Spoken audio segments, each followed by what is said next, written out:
Good morning, another foundering car, and today we will discuss the sense and nonsense of the horsepower wars and what, in my opinion, would be a better route to go. So, what is a horsepower war?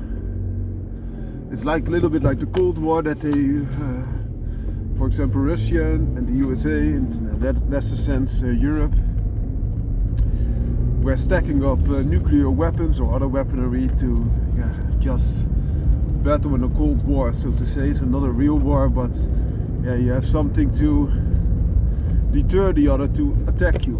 And the same is happening with horsepower, both in sports cars but also in hothatches currently, with a bit of low-hanging sun. And what does it imply? So for each generation, sport cars are getting faster, more horsepower at least, and oftentimes also a little bit heavier. And so then the additional horsepower helps to cope with additional weight. So if the car becomes heavier and you up the horsepower a little bit, you get a car that's equally fast. That's the thinking behind that. So they want to stay within the same performance envelope. But the other thing is, also cars, when you add horsepower and add weight and you keep the same power to weight, normally the top speed increases even if the acceleration is the same.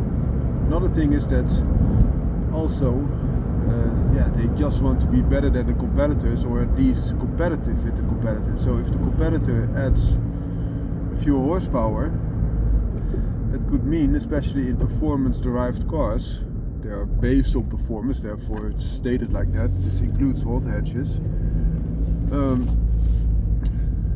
If that is the case, then you will lure away buyers from your car, your brand, to the other brand, and therefore they will add. And if the competitor of the one that already ups horsepower even more, so for example one goes from 200 horsepower in a hot hatch GTI to 220 and the competitor goes to 230, you also see this very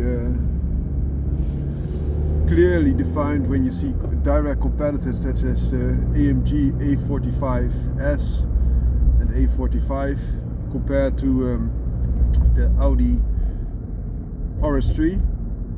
Then they will bring each other higher and higher. So of course you will get more horsepower, and this is a good thing. The thing is, the weight is also being added because of technology and safety and stiffness and all those other features, which is a good thing in itself, but it takes a little bit away from the driving pleasure.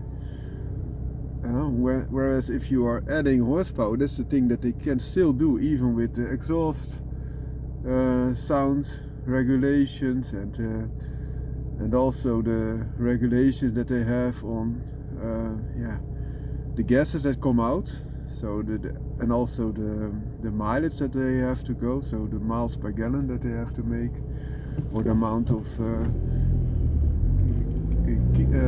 kilometers that you can do on 1 liter of gasoline or diesel. That needs to be upped with all types of tricks. And also because of battery technology, you get heavier cars, which also the battery technology and electric engine could of course again help with additional horsepower. So I understand that this is a trick that they are working towards, but the better thing is to keep the horsepower at a certain level and decrease the weight with high-tech materials. That would be my opinion. So the high-tech materials would still offer the safety that you need, more strength for a lighter weight, but also make the car with same horsepower accelerate faster, but also go faster through bends, which a heavier car will not go faster through bends, and also brake better, which a heavier car normally would not, so that you also need to have your brakes again increased, and see also the width of the tires, because otherwise you're not able to cope with all the horsepower and the weight.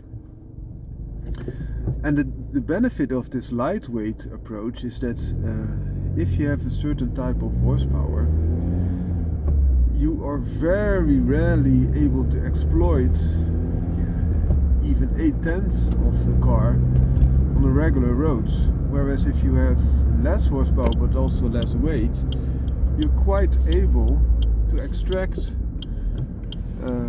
a lot more. So for example, up to 9/10 or even higher on a regular basis when you're driving, even on the regular streets or B roads.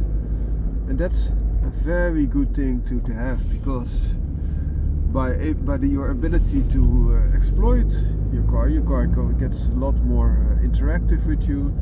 You also enjoy a lot more that you have a sports car. That's also the reason why I think, especially on most back roads, a well sorted lightweight hot hatch could be at least as much fun as a full-blood heavy sports car.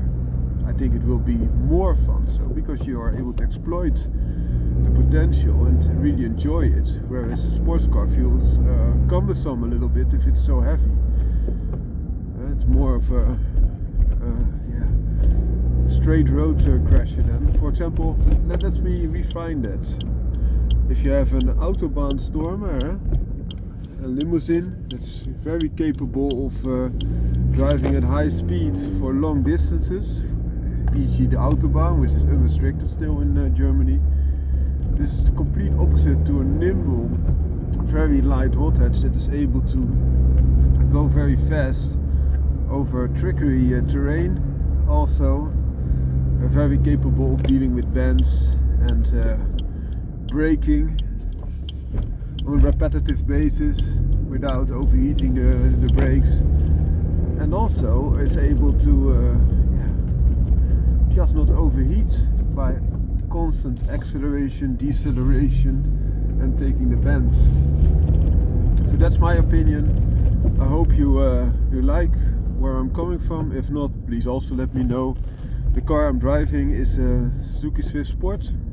It's the latest iteration of the Suzuki Swift Sports family, and it is lighter than its predecessors, which is also completely agreeing with my my story that I told you.